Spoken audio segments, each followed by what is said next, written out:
다 함께 사도신경 하심으로 2025년 9월 30일 화요일 온라인 아침 기도회 하나님께 올려드리겠습니다. 전능하사 천지를 만드신 하나님 아버지를 내가 믿사오며 그 외아들 우리 주 예수 그리스도를 믿사오니 이는 성령으로 잉태하사 동정녀 마리아에게 나시고 본디오 빌라도에게 고난을 받으사 십자가에 못 박혀 죽으시고 장사한 지 사흘 만에 죽은 자 가운데서 다시 살아나시며 하늘에 오르사 전능하신 하나님 우편에 앉아 계시다가 저리로서 산자와 죽은 자를 심판하러 오시리라. 성령을 믿사오며 거룩한 공예와 성도가 서로 교통하는 것과 죄를 사하여 주시는 것과 몸이 다시 사는 것과 영원히 사는 것을 믿사옵나이다. 아멘. 찬송가 212장 찬송하시겠습니다.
하나님 아버지 감사합니다. 지난밤에도 저희들이 잠을 자는 동안 주께서 저희들을 안전하게 지켜주셨다가 오늘 새벽에도 깨워주셔서 새로운 화요일 아침을 맞이하게 하심을 감사드립니다. 오늘도 주님께서 불러주심에 감사함으로 주 앞에 나와 주님께서 저희들에게 베푸시는 일용할 영혼의 양식을 받고 하루를 시작하길 원합니다. 오늘도 주님께서 저희들에게 주시는 말씀을 받을 때 주님께서 오늘은 저희들이 어떤 삶을 살기를 원하시는지 말씀을 통해서 깨닫게 하시고 순종케 하셔서 오늘도 순종하는 자와 주님께서 함께 하심으로 주님께서 승리케 하시는 축복을 드리며 하나님께 영광 돌리는 하루가 되게 하여 주옵소서. 감사드리오며 우리 주 예수 그리스도 이름으로 기도드리옵나이다. 아멘. 자, 이 시간에 하나님이 주시는 말씀은 역대하 8장 1절에서 16절까지 말씀 보겠습니다. 자, 화면을 보시면서 역대하 8장 1절부터 함께 합독하시겠습니다. 솔로몬이 여호와의 전과 자기의 궁궐을 20년 동안에 건축하기를 마치고 후람이 솔로몬에게 되돌려준 성읍들을 솔로몬이 건축하여 이스라엘 자손에게 거기에 거주하게 하니라. 솔로몬이 가서 하맛소바를 쳐서 점령하고 또 광야에서 다드모를 건축하고 하맛에서 모든 국고성들을 건축하고 또 윗 베토론과 아랫 베토론을 건축하되 성벽과 문과 문빗장이 있게 하여 견고한 성읍으로 만들고 또 바알랏과 자기에게 있는 모든 국고성들과 모든 병거성들과 나병의 성들을 건축하고 솔로몬이 또 예루살렘과 레바논과 그가 다스리는 온 땅에 건축하고자 하던 것을 다 건축하니라. 이스라엘이 아닌 헷 족속과 아모리 족속과 브리스 족속과 히위 족속과 여부스 족속에 남아있는 모든 자, 곧 이스라엘 자손이 다 멸하지 않았으므로 그 땅에 남아있는 그들의 자손들을 솔로몬이 역군으로 삼아 오늘에 이르렀으되, 오직 이스라엘 자손은 솔로몬이 노예로 삼아 일을 시키지 아니하였으니 그들은 군사와 지휘관의 우두머리들과 그의 병거와 마병의 지휘관들이 됨이라. 솔로몬 왕의 공장을 감독하는 자들이 250명이라. 그들이 백성을 다스렸더라. 솔로몬이 바로의 딸을 데리고 다윗성에서부터 그를 위하여 건축한 왕궁에 이르러 이르되, 내 아내가 이스라엘 왕 다윗이 왕궁에 살지 못하리니 이는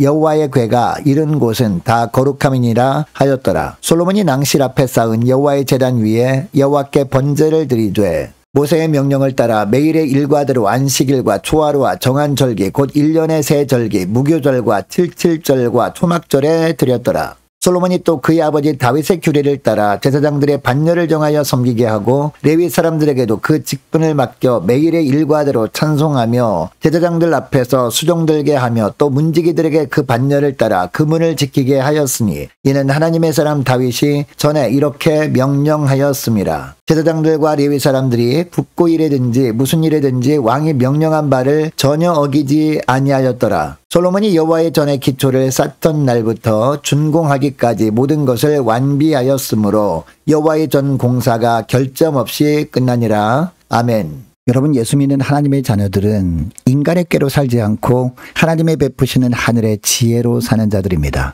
주님의 말씀이라면 내가 처한 상황과 관계없이 순종하는 하늘의 지혜로 사는 자들이 예수 믿는 사람들이라는 겁니다. 이런 삶을 살 때 비록 우리가 험한 세상에 살지만 하나님의 베푸시는 신비한 축복을 누리며 살게 되는데, 어떤 축복을 누리며 살게 될까요? 첫째로 하나님 나라를 위한 거룩한 소망을 품게 하시고 그 소망을 이루어 주시는 축복을 누리며 살게 된다는 겁니다. 4절을 보면 솔로몬은 적이 쳐들어올 것을 대비해서 식량을 비축해둘 국고성을 건축합니다. 그리고 5절 6절을 보니까 요새화된 군사기지였던 병거성들과 마병의 성들을 건축합니다. 또 6절 하반절을 보면 솔로몬이 또 예루살렘과 레바논과 그가 다스리는 온 땅에 건축하고자 하던 것을 다 건축하니라 라고 합니다. 솔로몬이 다스리는 모든 지역 안에 계획한 모든 것들을 다 건축했다라는 겁니다. 여러분, 솔로몬이 통치 초기에는 솔로몬도 하나님이 주신 하늘의 지혜로 살았습니다. 하나님 안에서 하나님의 말씀하시는 바른 꿈과 주님의 뜻을 이루고자 하는 열망이 있었습니다. 그래서 하나님께서 도우셔서 솔로몬이 이런 계획이 다 잘 마무리되도록 도우신 겁니다. 여러분, 오늘날도 마찬가지입니다. 우리도 우리의 삶 가운데 오직 하나님의 말씀이라면 일단 순종하는 하늘의 지혜로 우리가 살아갈 때 우리 자신의 유익이 아니라 하나님 나라의 유익을 위한 거룩한 소망을 품을 수 있도록 주님께서 도우시고 그 소망이 이루어지도록 주님께서 힘을 주시는 하나님이심을 믿으시기 바랍니다. 둘째로 일상에서도 거룩한 삶을 살도록 붙들어 주시는 축복입니다. 여러분, 분명히 하나님은 이스라엘 백성들에게 가나안 땅에 들어가면 가나안 7족속들을 다 멸하라 라고 말씀하셨습니다. 그런데 8절 상반절 말씀을 보면 이스라엘 자손이 다 멸하지 않으므로 그 땅에 남아있는 그들의 자손들이라는 문장이 나옵니다. 이스라엘 백성들이 하나님의 말씀에 온전히 순종하지 않으므로 멸절되지 않고 살아남아 있던 가나안 족속들이 있었던 겁니다. 8절 하반절을 보면 솔로몬은 이들을 역군, 즉 부리는 일꾼으로 삼아서 오늘에 이르렀다라고 하고 있습니다. 즉 이들이 다윗과 솔로몬 시대에 이스라엘의 노예가 되어서 성전과 궁궐을 건축하는 일에 동원되었던 겁니다. 자, 이어지는 구절에 보면 솔로몬은 이스라엘 사람들 가운데서는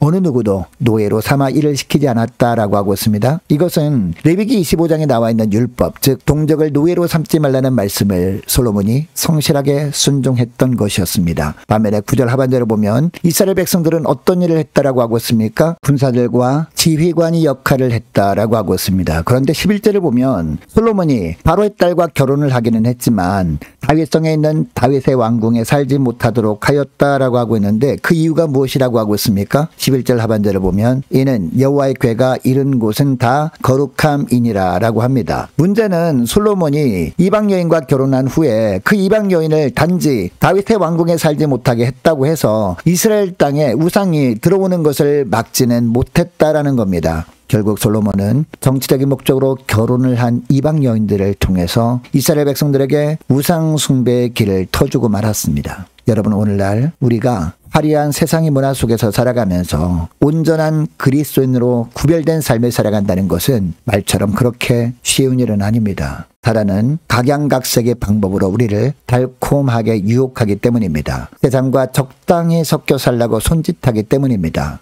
11절 하반절을 다시 보면 여호와의 궤가 이른 곳은 다 거룩함이니라 라고 하고 있습니다. 여러분이 이 구절을 우리의 삶에 적용해 보면 성령에 거하는 전으로 사는 우리가 어디에 가든지 하나님의 임재하심으로 인해서 다 거룩하다라는 겁니다. 그러므로 우리가 죄악의 어둠이 더욱 짙어져 가는 세상 속에 살아간다 해도 세상에 속하지 않는 거룩한 삶, 구별된 삶을 살아야 한다는 것을 알 수 있습니다. 하나님의 뜻 안에서 우리가 날마다 거룩한 삶, 구별된 삶을 살기 위해 힘쓸 때 이런 삶을 살 수 있도록 하나님께서 우리를 붙들어 주시는 축복을 누리게 되는 줄 믿으시기 바랍니다. 때때로 예배가 회복되는 축복을 얻게 된다라는 겁니다. 12절을 보면 솔로몬은 성전 낭실 앞에 쌓은 제단 위에 여호와께 번제를 드립니다. 성전 건축이 완공된 후에 솔로몬은 13절에 보니까 모세의 명령을 따라 안식일과 해마다 3번 지키는 절기인 무교절, 77절, 초막절을 지킵니다. 뿐만 아니라 14절을 보면 다윗의 규례를 따라 제사장들로 하여금 그 역할과 직무 내용대로 성전을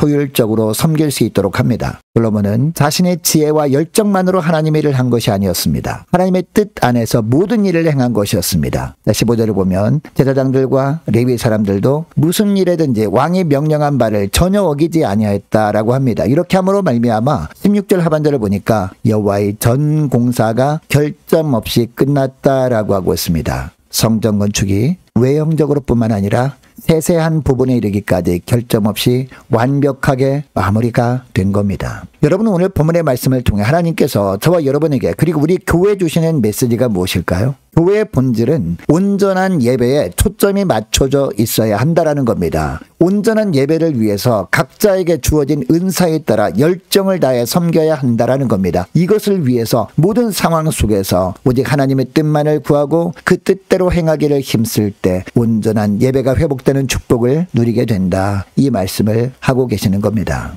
오늘 말씀을 기억하고 이 시간에 기도할 때 이렇게 기도했으면 좋겠습니다. 하나님, 저들의 삶 가운데 늘 하나님의 명령에 온전히 순종하며 살기를 결단하오니 하나님 나라의 유익을 위한 거룩한 비전이 저를 통해 이루어지게 하시고 일상에서도 거룩한 삶을 살 수 있도록 붙들어 주시는 축복을 누리게 하시고 예배가 회복되어지는 축복 도락해 주셔서 하나님께 영광 돌리는 저희들 되게 하여 주옵소서. 간절히 기도하는 이 새벽 될 수 있기를 축복합니다. 계속해서 기도하기를 원하는 것은 모든 구역 식구들 이름을 불러가며 함께 기도하기를 원하고 각 가정의 자녀들을 위해서 또한 저와 여러분을 위해서 함께 시간에 기도하기를 원합니다. 올해 세워진 일꾼들과 교회 재정을 위해서 함께 기도하기를 원하고 유초등부, 중고등부, 청년부를 위해서 남녀 전도회와 각 구역을 위해서 함께 이 시간에 기도하기를 원합니다. 특별히 우리 중고등부 서세덕 학생 수능 준비 이제 얼마 남지 않았는데 잘 준비할 수 있도록 기도해 주시기 바라고 또 많은 환우들이 있습니다. 환우들을 위해서 기도해 주시기 바랍니다. 특별히 우리 임광빈 목사님 계속 기도해 주시기 바라고 이방균 성도님 아버님